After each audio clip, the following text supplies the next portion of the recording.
مساء الخير أعزائي المشاهدين، وحشتوني، يا رب تكونوا بخير.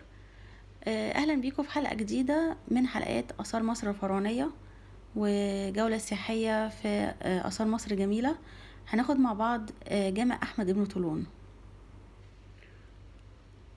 Bonsoir à tous, c'est aujourd'hui explication la mosquée du Ahmed Ibn Touloun.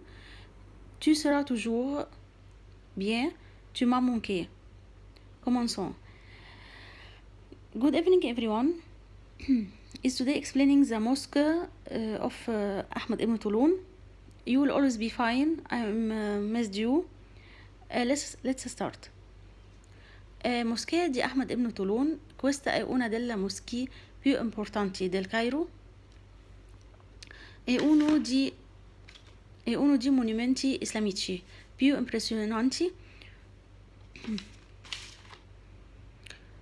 Fu costruito tra l'866 e l'869 d.C. dal principe Ahmed Ibn Touloun, il fondatore della dinastia Touloun. Ha fondato la terza capitale islamica dell'Egitto sulla collina Yushkur, attorno alla sua enorme moschea a sud-est al Cairo. La moschea è di forma quadrata e misura 162 per 161. Il centro è di forma quadrata e misura 92 per 91 metri. La moschea fu costruita per la moschea di Samara di Mesopotamia, circonda chiamato Ziyadat. La moschea su 3 lati è costruita con mattoni per proteggere dal fuoco e dall'acqua. Gli archi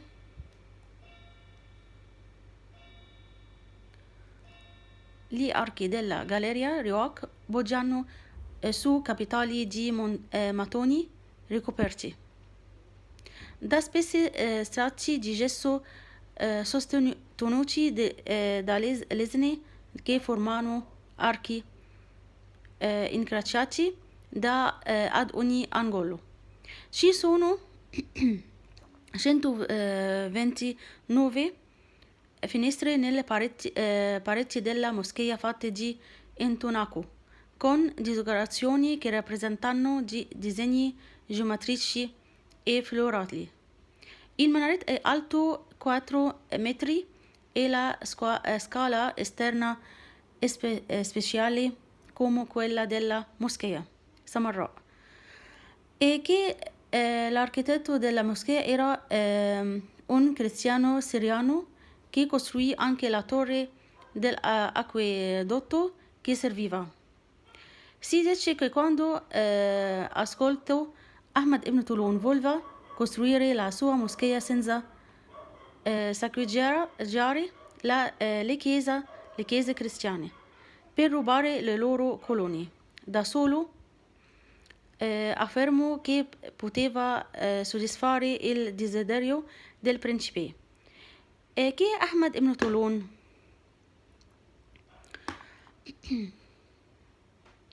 era figlio di un schiavo turco del califfo Abbasidi.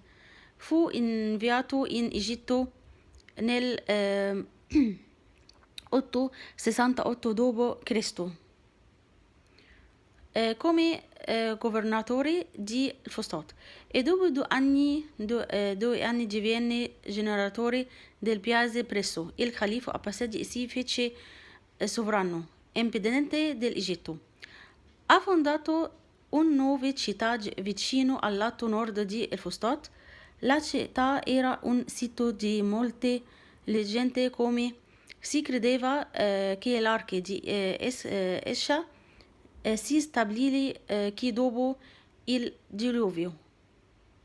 Qui Dio ha parlato con Musa vicino il Kabesh. Ibrahim era pronto a sacrificare suo figlio a Dio. Questa città si chiama El Qataya perché ognuno di suoi spaghetti si stabili in un luogo.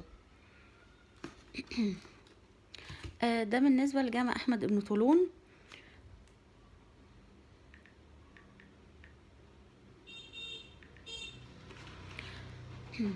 هنا نعتبر مسجد أحمد ابن طولون من أهم المساجد في القاهرة، وأحد المعالم الإسلامية الأكثر إثارة للإعجاب.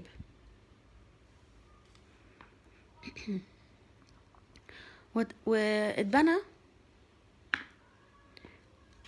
بين عامي 876 و 879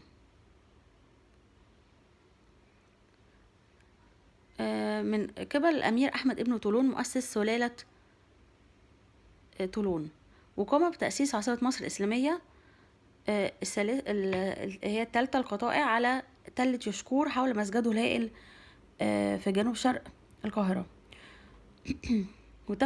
تم بناء المسجد لبعض المخططات مثل مسجد سمراء في بلاد ما بين النهرين، والمسجد مربع الشكل وبمساحته 161 في 162 متر، وفي الوسط طبعا فناء كبير وتكون مساحته 91 و 92 متر، والفناء محاط من جميع الجهات بالصالات، ويوجد القبلة في أكبرها في الفناء الخارجي. يطلق عليه زيادة، ويحيط بالمسجد 3 جهات ومبنية من الطوب لحمايتها النار والماء، وترتكز على طوب مغطاة بطبقة سميكة من الجبس الواكس، وصالة العرض تدعمها أعمدة تتشكل من أقواس منسوجة من كل زاوية.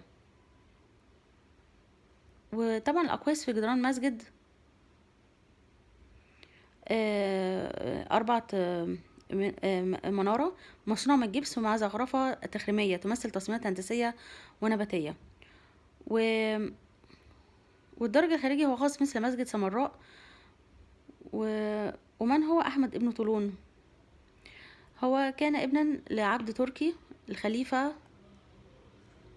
العباسي مامون، وأرسلوه إلى مصر عام 868 ميلاديا كحاكم الفسطاط، وبعد عامين أصبح حاكم البلاد كلها، ورفض إرسال تحية سنوية إلى الخليفة العباسي، وجعل نفسه على مصر كحاكم مستقل، وأسس مدينة جديدة بالقرب من التل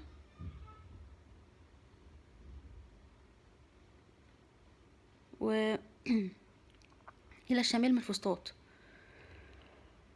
وكانت المدينة موقعا للعديد من الأساطير، وكان يعتقد أن نوح استقر هناك بعد الطوفان، وتكلم الله مع موسى. وبالقرب من قلعة الكبش كان إبراهيم مستعدا لتضحية ابنه، وتسمى المدينة القطايع لأن كل مجموعة من أتباعه استقروا في مكان ما.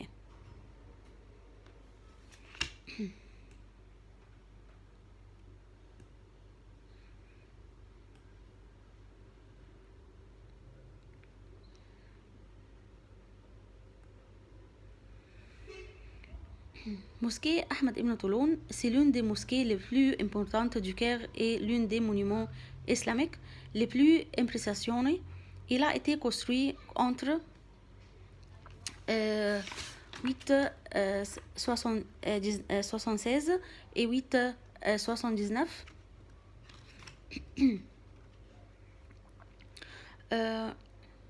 après par le prince Ahmed Ibn Touloun, fondateur de la dynastie de Touloun. Il a fondé la 3e capitale islamique d'Égypte, sur la colline de Yushkour, autour de son énorme mosquée au sud-est du Caire. La mosquée a été construite dans la mosquée du Samarra en Mésopotamie. La mosquée est de forme carrée et mesure 1,62 et par 1,61. Au centre se trouve une grande cour également de 92 par 91 mètres. Les édates entourent les murs de la ville. La mosquée sur 3 côtés est construite avec des briques pour la protéger du feu et de l'eau. Les arches des galeries Riwax reposant sur des chapiteaux de briques, recouverts d'une épaisse couche de plâtre, soutenu par des pilastres, forme des arcs entrelacés à chaque coin. Il y a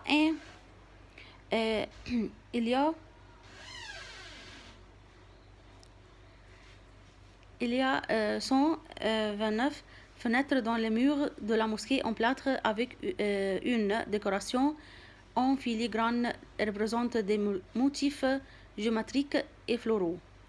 Le minaret mesure 4 mètres de haut et l'escalier extérieur est un tube particulier de mosquée. Il semble que l'architecte de la mosquée était un chrétien de Syrie qui a également construit la tour de l'aqueduc qui a servi.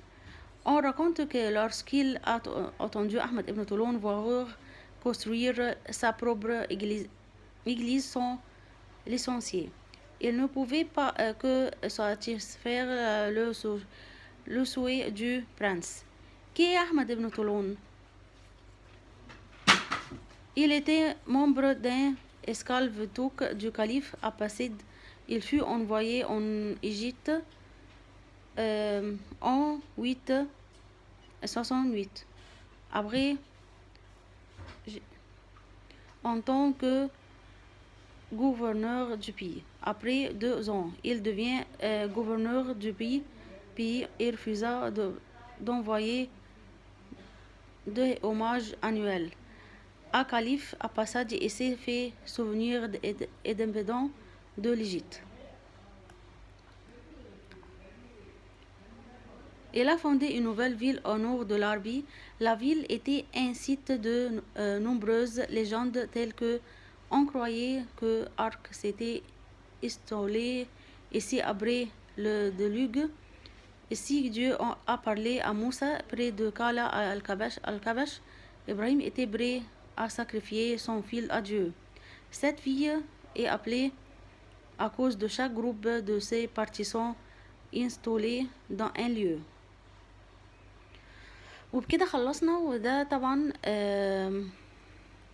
يعني صورة مصغرة حد حابب يعمل سكرين شوت، وانا هنزلكم فيديو جديد تاني باللغة البرتغالية، وان شاء الله يكون فيديو يعجبكم. ما تنسوش لايك وشير وسبسكرايب للقناة عشان يوصلكم كل جديد. تشاو.